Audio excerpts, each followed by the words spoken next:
Canelo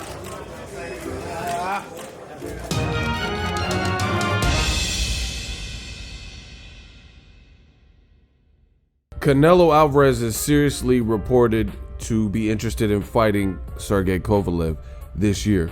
What up, Fight World? It's your boy Ego, and I'm back with some more boxing. Make sure you smash the like button. Also, subscribe to the channel for the latest and greatest in boxing. Wow.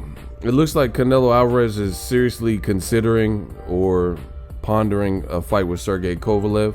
Either they're doing that or they're really looking at Golovkin and they're putting out these rumors, and trying to throw the dogs off the scent from a possible Golovkin match. But according to Mike Coppinger, it says sources tell The Athletic Sergey Kovalev has emerged as a clear front runner to land the fight with Canelo Alvarez this fall ahead of Gennady Golovkin and Callum Smith. Canelo Kovalev will give DAZN a fresh, tantalizing matchup, and if it all goes according to plan, Canelo Triple G3 on DAZN in May 20th.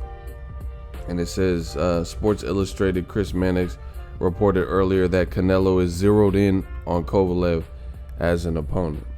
So that's, the latest. I want to give my thoughts on this whole scenario.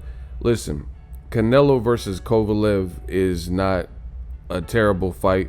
There's definitely inherent danger anytime we're talking about a guy moving up from 160 to 175. Even though he has one fight at 168, it was against Rocky Fielding. It's not enough to gauge, right?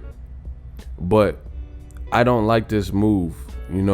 Again, there's some danger there for sure. But I don't like this move at all for Canelo to be zeroed in on Sergey Kovalev, and I'll explain why.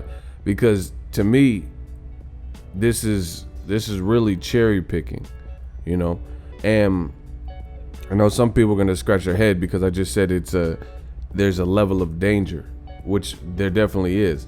But if you think about the other options, there's a lot of danger in those fights as well. Some people think he didn't beat Golovkin. He became the franchise champion. The WBC created this belt for him, so he didn't have to fight Jermall Charlo. There's a lot of danger there.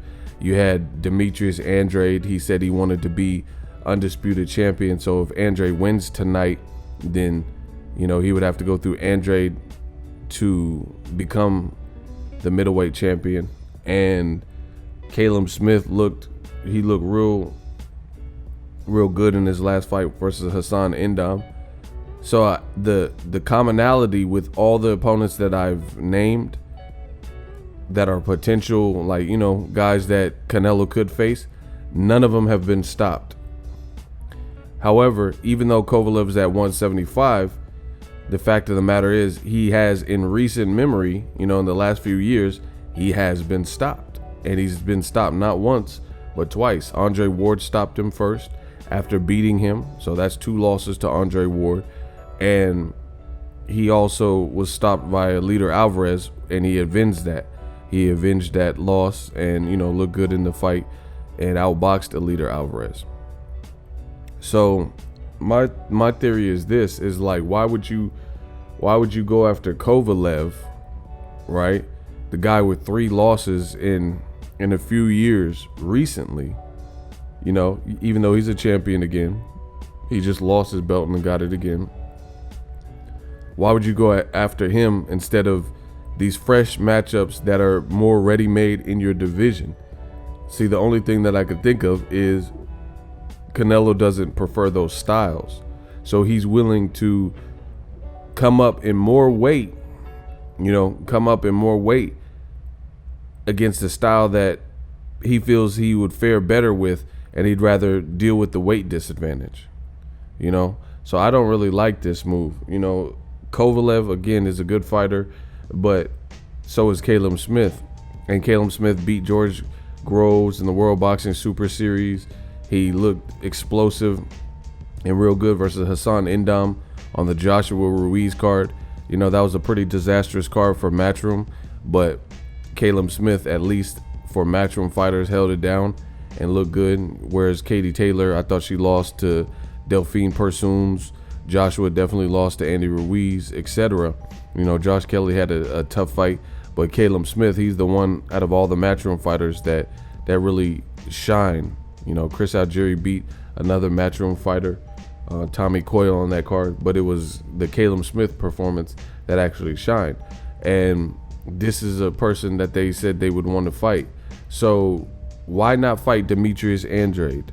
You know, if he beats Zaleski and he's in your division right now, and you're one click away from being undisputed. It literally makes no sense to me. You know, they built this franchise belt so Canelo didn't have to fight Jermall Charlo, but that would be an excellent fight. I'm currently in Houston right now, and the city came out for Jermall Charlo. So imagine if Charlo was fighting Canelo in Houston, or just Texas in general, or anywhere in the world, but you know, especially Texas, where Charlo is from and where Canelo has a fan base. So I don't like the disrespecting of the weight classes. I don't think it makes sense, in my opinion, to skip past credible, you know, fights in your ready-made division or the next division up to look 2 divisions away. I don't think that's really what boxing is. See, again, that's why to me it's cherry picking, because yes, there's like I said, a danger moving up in weight, but you're moving up in weight at 175. Dimitri Bivol said he will fight you at 168, and he's a champion at 175. So why not a guy like Bivol, who hasn't been stopped? You know, a guy like Artur Beterbiev, who has crazy power and hasn't been stopped, and has an amateur pedigree, and has wins over Kovalev, 2 of them, I believe, in the amateurs. So this is just a bad look. I don't know. I don't know what they're doing, you know. And I hope this is just a rumor with the Kovalev situation. Another reason why I don't particularly like this is if Kovalev does fight Canelo, I really feel that I don't see how he can fight Anthony Yard next. So I don't know. It doesn't really make sense to me, because Anthony Yard was his mandatory. So how can he remain champion if he is supposed to fight Anthony Yard and he fights Canelo? You know, so it messes up that fight. And I was actually looking forward to Anthony Yard versus Sergey Kovalev, because Anthony Yard's trainer, Tunde, he was saying that Yard has more skills than Andre Ward, and it's going to be an easy fight for him. So I just think that's a more ready-made division, and Canelo should stay in the 160s, 160 or 168. There's too many good, formidable foes for him to fight in those immediate areas for him to overlook everybody else.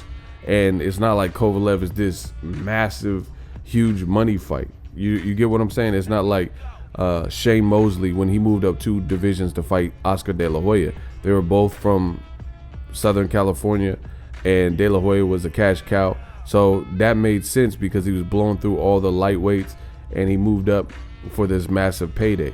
But Canelo is the A side. Canelo is the big star. It's not like Kovalev is selling out crazy. You know what I'm saying? I would really say Golovkin has probably a bigger fanfare than Sergey Kovalev. So it just doesn't make sense to bypass the 160s, you know, 168, 160 to go fight Kovalev. That's just my honest opinion. If it happens, obviously I'll watch it. It's boxing, but I just don't understand why Kovalev wouldn't fight Anthony Yard, his mandatory. And if he doesn't, how could he be a champion still? So Kovalev can, you know, unless Anthony Yard is okay with it and didn't really want to fight Kovalev or something, you know, I don't really understand how that's going to work. You know, I think guys work it to a mandatory position. And for Canelo's part, he already swerved his mandatory in Jermall Charlo. So all in all, I don't like the musical chairs in boxing. I think if people just stick to the script and keep it basic, there's an old military term, it's called KISS, keep it simple, stupid, you know. And I think if boxing did more of that, we would have really good fights, and you don't have to go against the grain. You don't have to create these mythical and mystical crazy matchups. like Kell Brook and Triple G, or Canelo versus Kovalev from 160 to 175. You don't have to do that. Mikey Garcia versus Errol Spence. If you just make the fights we want, like Mikey Garcia, Lomachenko, Errol Spence, Keith Thurman, Errol Spence, Sean Porter, you know, boxing will be in good shape. But boxing keeps doing this weird stuff, and you know, is the people in suits and the powers that be, they have an investment and they're trying to protect it, so they're trying to strategically move. They know Canelo, they being Golden Boy and WBC and everybody, they know that Canelo, he struggles with a certain style of fighter. So it's like they're almost trying to keep him from that. I think Andrade is a very difficult fight stylistically. If you look at Andrade's best attributes, if he gets past Selesky, he's going to be confident. His height, his ability to box, his ability to brawl, mix it up, southpaw, you know, and he has good stamina. Canelo's stamina doesn't look great after 4 or 5 rounds, you know. So I'm not really with all this like fantasy matchups. I think Canelo should fight people in 160, 168 if that's what he wants to do. You don't have to go up to 175. Why not fight Zurdo Ramirez when he was at 168? Why not fight him at 175? He's newer. He just moved up to 175, and that'd be a big fight for Mexico. You know what I'm saying? Why not fight David Benavidez at 168? You know, these things make more sense. Caleb Plant, you know, why would you go fight Kovalev? So you just skip over all the quality fights at 160 and 168 to fight a guy who has 3 losses in recent memory, 2 by stoppage. You know, I don't like that at all. Let me know what you guys think. This could also be a guise to hide the intentions of Canelo Triple G 3 from happening, and I don't know, maybe like a scare tactic, and they're trying to, you know, scare Triple G into taking less money or something, you know, making him feel like he's not in the driver's seat like they did in the second fight. Let me know what you guys think and make of all this. Drop your thoughts in the comment section. If Canelo fights Kovalev, do you like it? Do you love it? Do you hate it? Let me know what you guys think. We working. So if you enjoyed this video and want more content like this on the channel, you can show your appreciation by going to the PayPal donate button or the YouTube support button, and you can donate any amount that you feel is equivalent to the value of this video. Much more to come. Thank you guys for your support. Boxingego, the future of boxing.